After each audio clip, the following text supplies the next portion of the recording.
Dear brothers and sisters in the Lord, ప్రభునందు ప్రియ సహోదర సహోదరులారా, today's verse for our meditation is taken from the book of Jonah, chapter 2, verse 9. నేటి దినము మన ధ్యానము కొరకు వాగ్దానము యోనా గ్రంథము 2వ అధ్యాయం 9వ వచనం నుంచి తీసుకోబడింది. Salvation is of the Lord. యెహోవా యొద్దనే రక్షణ దొరుకును. The story of Jonah we all know right from our childhood.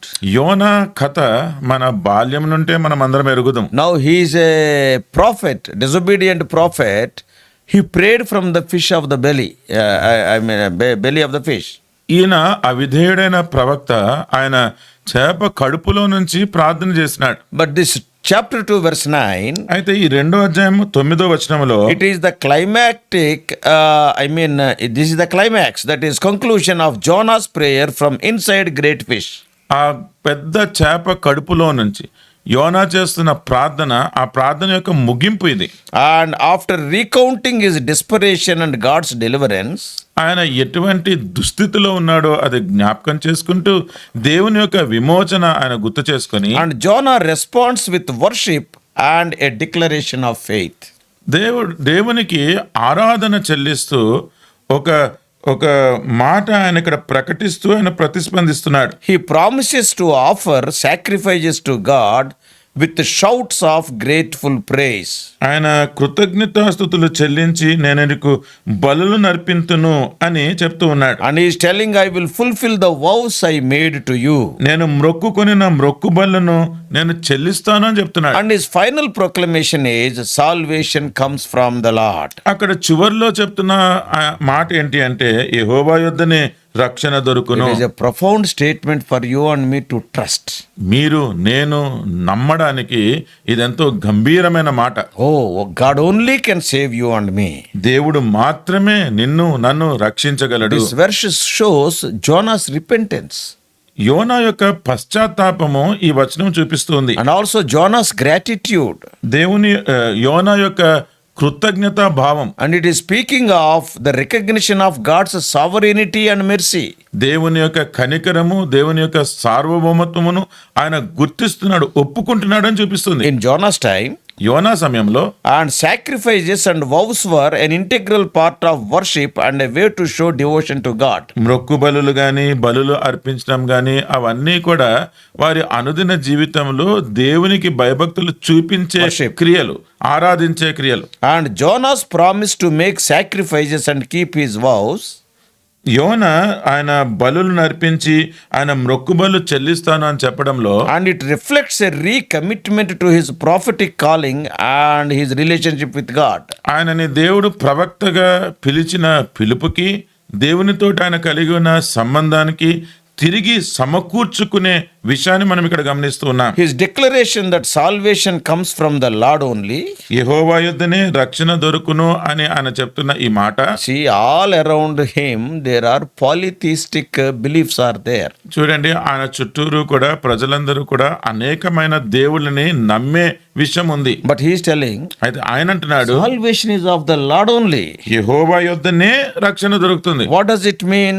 దాని అర్థం ఏంటి? He is standing in stark contrast to the polytheistic beliefs of the surrounding nations. అనేక దేవుళ్ళు, అనేక దేవతలను నమ్ముతున్న ఆ దేశాల యొక్క ప్రజల మధ్యలో ఈయన వారికి వ్యతిరేకంగా, భిన్నంగా నిల్చొని ఉంటున్నాడు. And all the people there telling salvation is often attributed to multiple gods or human efforts. అక్కడ ప్రజలందరూ కూడా మనుషులు చేసే కార్యాలను బట్టి, లేకపోతే వేరు వేరు దేవతలకే ఆ రక్షణ చెందుతుంది అని వాళ్ళు అంటున్నారు. But for Jonah, అయితే యోనాకి this statement was not only personal but also reaffirmation of God's unique power and authority. ఈ మాట ఆయన వ్యక్తిగతంగా చేస్తున్న అనుభవంలో నుంచి చేస్తున్న మాటే కాదు కానీ, దేవుడు ఆయన యొక్క శక్తిని బయలుపరిచి దానికి నిర్ధారిస్తున్న సంగతి. And this verse emphasizes the central truth, the salvation is entirely the work of God.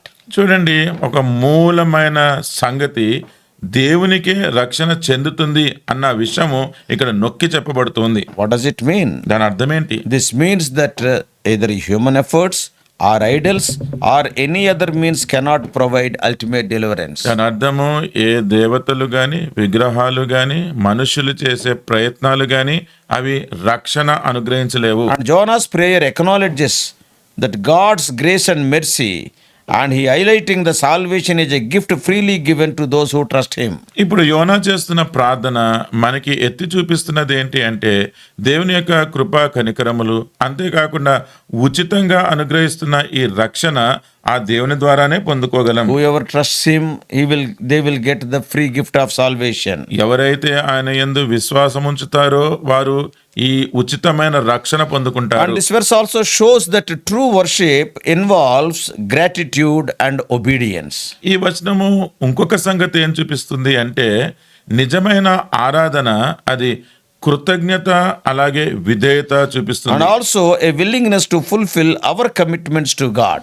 అంతేకాకుండా మనము దేవునికి చేసుకున్న ఒప్పందాలన్నీ కూడా మనము జరిగించాలి, చెయ్యాలి అన్నది గుర్తు చేస్తుంది. If you made a vow, ఒకవేళ మీరు ఏదైనా మొక్కుబడి చేస్తే fulfilling it implicitly speaks of your worship, your respect to God. ఉన్న పాటున ఆ మొక్కుబడి చెల్లించడము అది దేవునికి మీరు చేస్తున్న ఆరాధన చూపిస్తుంది. So when God saved him from even the fish belly, ఎప్పుడైతే దేవుడు యోనాను ఆ చేప కడుపులో నుంచి రక్షించినాడో, actually that is humanly impossible. చూడండి అది మానవ రీత్యా అసాధ్యమైన సంగతి. When Jonah experienced salvation in his life, యోనా తన జీవితంలో ఈ రక్షణను అనుభవించినప్పుడు, so Jonah's shift from despair to praise reflects the transformative power of God's salvation. చూడండి యోనా నిరుత్సాహమైన పరిస్థితిలో నుంచి కృతజ్ఞతాభావంతో ఆయన ఆరాధించే స్థితికి వచ్చినాడు అంటే అది దేవుడు మనలను పరిస్థితుల్లో నుంచి ఎలాగ మార్చగలడు అన్నది చూస్తూ ఉన్నాం. So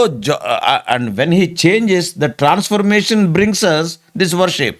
ఆయన దేవుడు ఎప్పుడైతే ఆయనను మారుస్తాడో ఆ మార్పు ఈ వ్యక్తిలో నుంచి ఈ ఆరాధన తీసుకొని వస్తుంది. And Jonah 2:9 contrasts very sharply with the earlier parts of his prayer. యోనా 2:9 ఆయన ముందు చేసిన ప్రార్థనకు ఎంతో భిన్నంగా ఉంటుంది. Because earlier prayers were filled with all imagery of despair and helplessness, they will not be born again. People of Nineveh are very bad and sad, and all these things were there. ఎందుకంటే ఆయన ముందు చేసిన ప్రార్థనలో గనక మీరు చూస్తే ఎంతో నిరుత్సాహంతోటి వారు మారరు, వారు దేవుని నమ్మరు, నినివే ప్రజలంతా కూడా అలాగే ఉంటారు, అటువంటి మాటలతోటే ఉంటుంది. But this verse transitions to a tone of hope and joy, marked by phrases like shouts of grateful praise.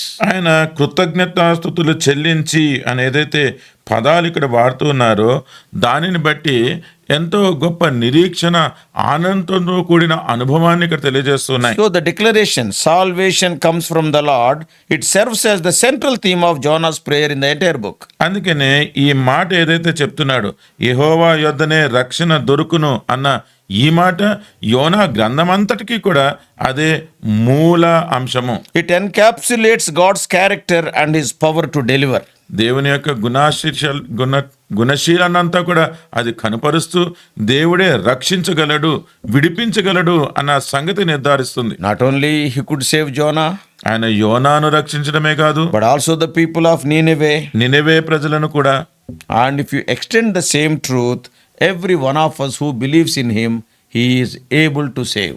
అదే సత్యాన్ని గనక మన జీవితంలో చూసుకుంటే ఆయనను విశ్వసించిన ప్రతి ఒక్కరిని కూడా ఆయన రక్షించగలడు. Similar verses, many verses in many places we can see in the Holy Scriptures. ఈ లేఖనాలలో, పరిశుద్ధ లేఖనాలలో ఇటువంటి వచనాలు, ఇటువంటి మాటలు చాలా చాలా మనం చూడగలం. In Psalm 3:8, Keerthana 3:8, and Psalm 50 verses 14 and 15, Keerthana 50 14 15, in Psalm 116 17 and 18, 116 Keerthana 17 in 18. the New Testament the well-known verse Acts 4:12.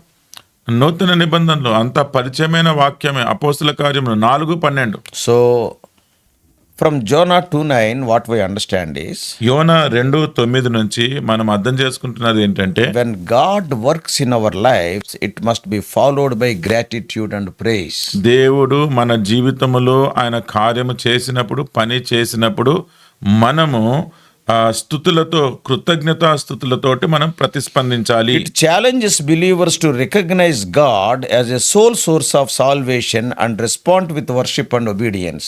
యెహోవా మాత్రమే, దేవుడు మాత్రమే రక్షణకు ఆధారము అన్న సంగతి గుర్తించి ఆయనకు ఆరాధనతోటి ప్రతిస్పందించాలి అన్న విషయము మనల్ని సవాలు చేసేదిగా And ఉంటుంది. this verse also encourages Christians to fulfill their commitment to God.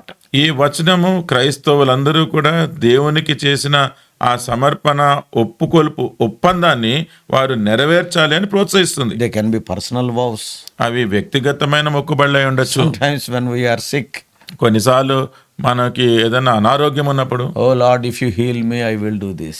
ఓ ప్రభా నువ్వు నన్ను స్వస్థపరిస్తే నేను ఈ పని చేస్తాను. Many times students when they are writing examination, చాలా సార్లు విద్యార్థులు వారు పరీక్షలు రాస్తున్నప్పుడు, Lord, if you pass me, I will do this. ప్రభా నన్ను పాస్ చేస్తే నేను ఈ పని If you చేస్తాను. give me job, I will do this. నువ్వు నాకు ఉద్యోగం ఇస్తే నేను ఈ పని చేస్తాను. If you give me the life partner or the children, I will do this. నాకు జీవిత భాగస్వామిని ఇస్తే, లేకపోతే నాకు పిల్లల్ని ఇస్తే నేను నీ కోసం ఈ పని So చేస్తాను. many personal vows. ఇటువంటి వ్యక్తిగతమైన మొక్కుబడులు ఉండొచ్చు. We should never forget them. అవి మనం మర్చిపోకూడదు. Whether they are personal vows and sometimes in a broader way to live faithfully throughout our lifetime. అవి వ్యక్తిగతమైన మొక్కుబడులు అయి ఉండొచ్చు, లేకపోతే మన జీవితకాలం అంతా కూడా నమ్మకంగా జీవించాలి.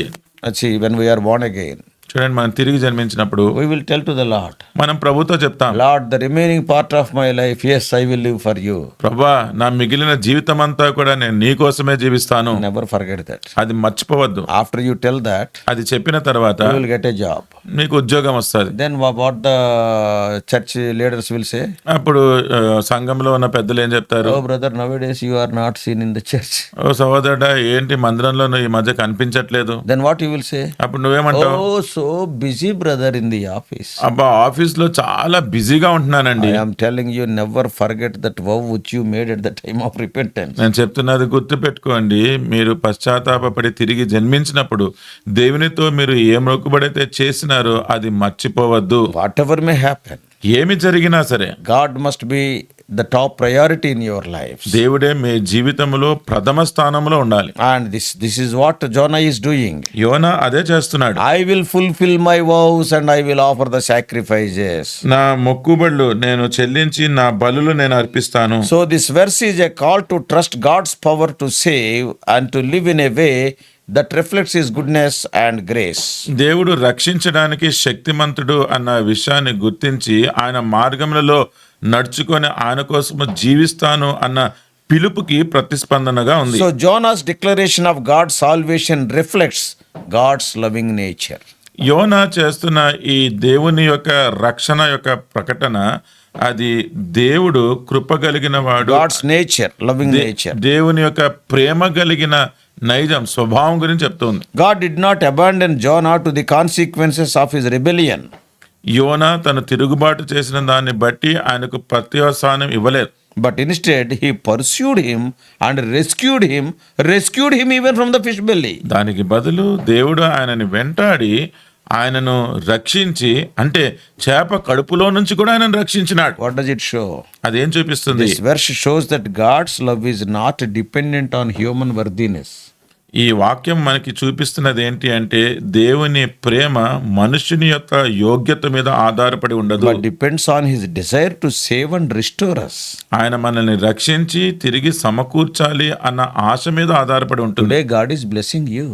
ఈ రోజు దేవుడు మిమ్మల్ని ఆశీర్వదిస్తూ ఉన్నాడు. Today you got a job, wonderful job. ఈ రోజు అద్భుతమైన ఉద్యోగం నీకు దొరికింది. You got a wonderful life partner. నీకు ఎంతో చక్కని జీవిత భాగస్వామి Or దొరికింది. God has blessed you with a child. లేకపోతే దేవుడు ఒక బిడ్డతోటి నేను దీవించినాడు. Or with an apartment or with a car. ఏదో కారో అపార్ట్మెంటో దేవుడు నీకు ఇచ్చినాడు. That doesn't mean that you are so worthy. దాని అర్థం ఏదో నువ్వెంతో యోగ్యుడు అని కాదు. There are better people than you. నీకంటే మంచి యోగ్యత కలిగిన వారు There are ఉన్నారు. better people than me. నాకంటే యోగ్యులైన వారు ఉన్నారు. Today, before blessing you and me, God is not looking our worthiness. If God has to look at our worthiness, who are you and who am I? ఈ రోజు దేవుడు మనల్ని ఆశీర్వదించాలి అంటే దేవుడు మన యోగ్యత చూడట్లేదు. ఒకవేళ దేవుడే గనక మనము యోగ్యులమా కాదా అని చూస్తే అసలు మీరెంత నేనెంత. So when God blesses you, అందుకనే దేవుడు మనల్ని దీవించినప్పుడు never say, oh dekho bhai my kaisa, oh Ashish bhai, don't tell all these things. చూడు నేను ఎట్లాగా ఆశీర్వాదం పొందుకున్నాను అని గొప్పలు చెప్పుకోవద్దు. Oh, I am so worthy. నేను దానికి ఎంతో యోగ్యుడిని. No. లేదు. Yeah, it is God's love is not dependent on human worthiness. దేవుని యొక్క ప్రేమ అది మనుషుని యొక్క యోగ్యత మీద ఆధారపడి ఉండదు. What the Bible says. Bible ఏం చెప్తుంది? When we were yet sinners, God loved us. మనం ఇంకా పాపులమై ఉండగా దేవుడు మనల్ని ప్రేమించినాడు. And what worthiness is there? అంటే మనలో ఏం యోగ్యత When ఉన్నది? we were enemies, He loved us. మనము శత్రువులుగా ఉన్నప్పుడు ఆయన ప్రేమించినాడు. When we were far from the cross, He has drawn us to the cross. శిలువ నుండి బహు దూరంగా ఉన్నప్పుడు మనలను శిలువ దగ్గరికి సమీపంగా తీసుకొని వచ్చినాడు. So God's love is demonstrated in His readiness to deliver those who cry out to Him, whether it is disobedient prophet or sinful people of Nineveh. He will save them alike. అవిధేయుడైన ఈ ప్రవక్తయే గాని లేకపోతే పాపాత్ములైన ఆ నినివే ప్రజలే గాని వారు తిరిగి దేవుని దగ్గరికి వస్తానన్నప్పుడు దేవుని యొక్క ప్రేమ వారి పట్ల చూపించే విధానంలో మనము దేవుని యొక్క ప్రేమను మనం చూస్తూ ఉన్నాం. See, two kinds of people we have seen. చూడండి, రెండు రకాల ప్రజలను చూసాం. One is a saved person but disobedient. ఒక ఆయనేమో రక్షింపబడిన వాడే గాని అవిధేయుడైపోయినాడు. He is a prophet. ఆయన ప్రవక్త. So whether a disobedient prophet cries, God will answer. అంటే ఒక అవిధేయుడైన ప్రవక్త దేవునికి మొరపెట్టినా దేవుడు జవాబిస్తాడు. What about the people of Nineveh? మరి నినివే ప్రజలు ఎవరు? They are not saved. They are sinful people. They are living in sin. వారు రక్షింపబడిన వారు కాదు, వారు పాపములో జీవిస్తున్న పాపులు. When they cried also, God responded. వారు మొరపెట్టినప్పుడు కూడా దేవుడు ఉత్తరం ఇచ్చినాడు. So today, అందుకని ఈ రోజు if you are not born again, నీవు తిరిగి you జన్మించకపోతే are like a person of Nineveh. నీవు నినివే ప్రజల వంటి వాడు. And if you cry, the Lord will answer. నీవు మొరపెడితే దేవుడు నీకు కూడా He జవాబిస్తాడు. loves you.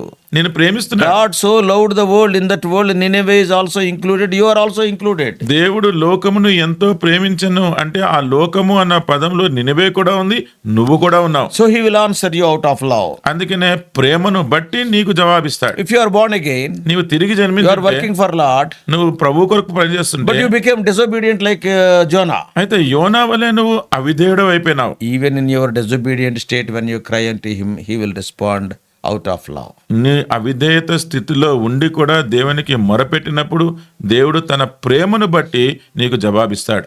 Loving is God's nature. You cannot separate love from Jesus.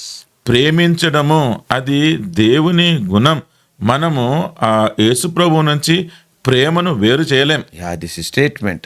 Salvation comes from the Lord, finds its ultimate fulfillment in Jesus Christ. అందుకనే ఈ మాట యెహోవా యొద్దనే రక్షణ దొరుకును అన్నది యేసుక్రీస్తు ప్రభువులో నెరవేర్చబడింది. And through His life, death and resurrection, Jesus made salvation available to all those who believe. ఆయన మరణము, భూస్థాపన, పునరుద్ధానము ద్వారా దేవుడు ఈ రక్షణను అందరికీ అందుబాటులో తెచ్చినాడు. Your job is to believe.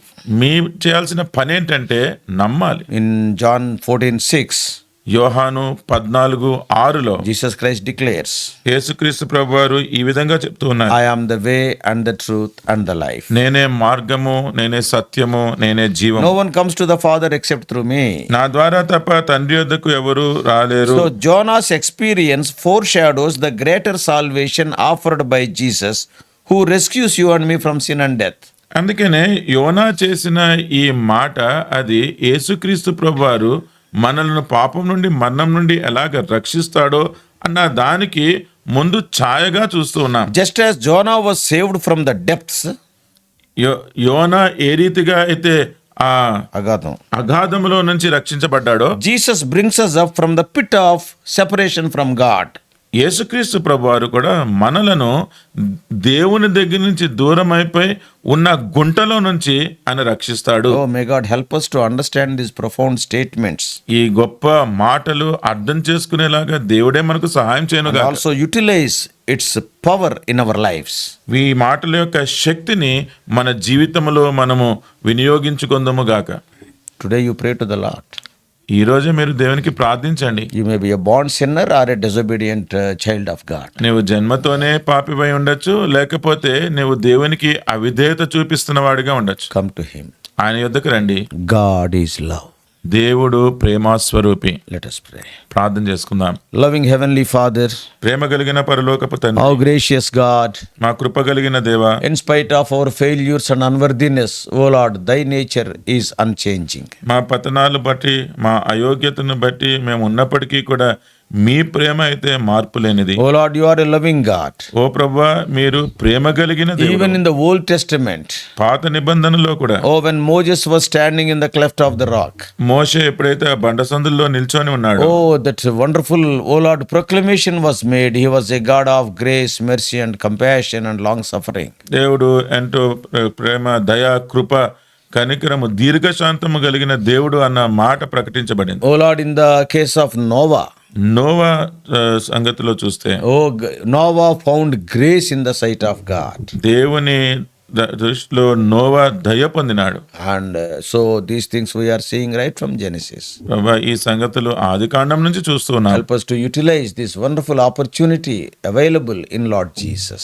యేసుక్రీస్తు ప్రభువారిలో అందుబాటులో ఉన్న ఈ గొప్ప అవకాశము మేము వినియోగపరచుకోవడానికి మీరే సహాయం చేయండి. Guide us throughout this day. ఈ దినమంతా మీరు నడిపించండి. We do pray in the loving name of our Lord and Savior Jesus Christ. ఈ మా ప్రార్థన ప్రేమ కలిగిన యేసుక్రీస్తు వారి నామములో అడిగి వేడుకుంటున్నాము తండ్రి. Amen. Amen. God bless you all. Please subscribe for more spiritual messages to the YouTube channel John Victor Telugu Messages.